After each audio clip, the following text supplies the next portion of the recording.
میں مکہ شریف سے مدینہ طیبہ کی حاضری کے لیے جا رہا تھا تو ایک جگہ رستے میں رک کے نا، حج کے سفر پہ تھے ہم لوگ، تو رک کے کھانا کھایا تو کھانا اتنا اچھا تھا کہ میں نے کہا کہ ایک روٹی اور منگاؤ۔ کھانا کھا چکے، بل دینے کے لیے جب کاؤنٹر پہ ایک شخص پہنچا ہم میں سے، اس نے اس کو کہا کہ پیسے رکھ لو۔ کہنے لگا پیسے ہو گئے تمہارے۔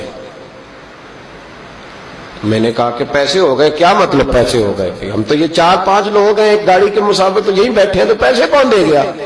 تو کہنے لگے صبح ایک شخص آتا ہے اور وہ پیسے دے جاتا ہے، کہتا ہے نہ صدقہ ہے نہ خیرات ہے، یہ ایک تحفہ ہے، بس جو میرے نبی کے شہر جاتا رستے میں مسافر ٹھہرے اسے میری طرف سے کھانا کھلا دینا۔ میرا دل چاہا کہ میں اس کے لیے دعا کروں کہ اس کا جذبہ، محبوب سے محبت، غلامی۔ میں نے کہا نام بتا دے۔ تو کہنے لگے، وہ شخص کہنے لگا، پاکستانی تھا، کہنے لگا اللہ کی قسم ہمیں بھی نام کا نہیں پتا۔ اس نے کبھی بتایا ہی نہیں، وہ بتاتا ہی نہیں، کہتا ہے بس جو تمہیں مسافر ملے نا، محبوب کے شہر جاتا اور جہاں رک جائے اسے کھانا کھلانا، میں اپنے محبوب کے مہمانوں کی میزبانی کرنا چاہتا ہوں۔ او خدا کے بندو، نیکی تو اس کا نام ہے۔ حضرت عبداللہ بن مبارک رحمۃ اللہ علیہ کوفے جایا کرتے تھے، رستے میں ایک سرائے تھا، آج کل ہوٹل ہوتے، اس موقع پہ سرائے تھے، مسجدوں کے ساتھ مہمان خانے بنے ہوتے۔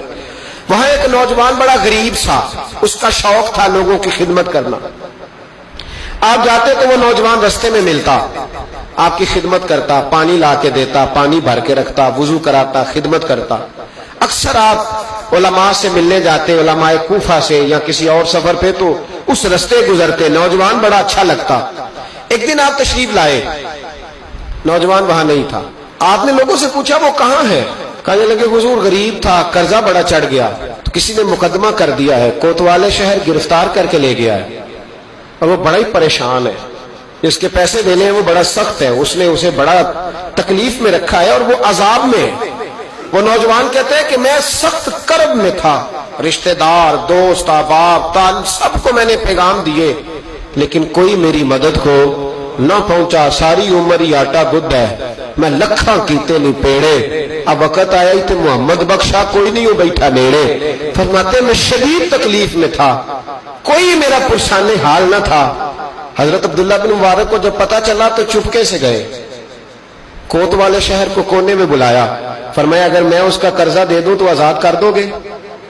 اور تم بھی جانتے ہو اور سارا کوفہ جانتا ہے کہ جان بوجھ کے نہیں دبائے، مجبور ہو گیا ہے، غریب ہے، مہلت مانگ رہا، میں دے دوں تو آزاد کا حضور آپ دے دیں، کر دیں گے آزاد۔ کہتے پیسے دیے اور دے کے کہنے لگے ایک وعدہ کر، میری زندگی میں کسی کو بتائے گا تو نہیں کہ میں نے دیے؟ کوتوال کہنے لگا حضور زمانہ حیا کرتا ہے تو میں بھی کروں گا نہیں۔ اب اس میں اختلافی چیزیں بھی اس واقعے میں بزرگوں نے لکھی ہیں۔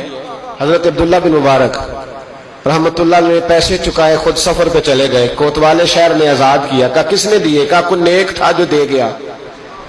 وہ شخص بڑا خوش ہوا، دعائیں دینے لگا، کہتا میں ڈھونڈنے لگا میرا محسن مجھے مل جائے، وہ ملے نہ کبھی مجھے، اس کے ہاتھ چوموں، اس کے پیر چوموں، میں اس کی نوکری کروں، میں تو غلام بے دام بن گیا، کوئی آیا چھڑا کے چلا گیا۔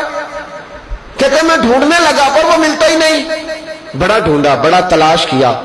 فرماتے ڈھونڈتے ڈھونڈتے، تلاش کرتے کرتے عمر بیت گئی۔ جناب عبداللہ بن مبارک کئی دفعہ وہاں آئے تو وہ نوجوان کہتا میں نے بابے کو بڑی نصیحتیں کی، بڑی نصیحتیں کی۔ میں نے کہا حضور آپ بھی نیک ہیں، فلاں مفتی صاحب بھی بڑے نیک ہیں، پر نیک تو وہ تھا نا جو میرے پیسے دے گیا، میں انہی کو نصیحتیں کرتا رہتا، سمجھاتا رہتا۔ تو کہتے وہ مجھے کہتے دعا کر اللہ مجھے بھی ویسا بنا دے۔ عمر بیت گئی، زمانے گزر گئے، میں ڈھونڈتا رہا، میں اپنی نمازوں میں اسے دعائیں دیتا رہا، میں اپنے افطار میں اسے دعائیں دیتا رہا، میں حج و عمرے میں دعائیں دیتا رہا۔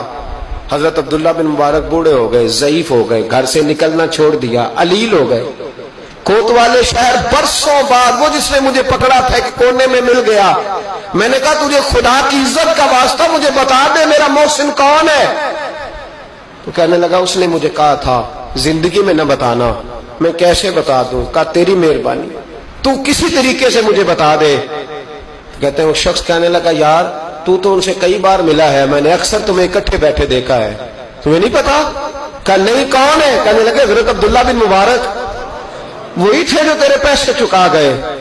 وہ شخص کہتا ہے میرے پیروں تلے زمین بھی نکل گئی اور جو لگا کہ آسمان بھی ہٹ گیا. میں دوڑا, میں اسے ڈھونڈوں, کوئی بیٹھا ہوا مجھے دور دعا دیتا. میں ڈوبتا ہوں سمندر اچھال دیتا. ماتے ڈھونڈتا, سر پٹ دوڑتا. میں دروازے پہ پہنچا. جب میں دروازے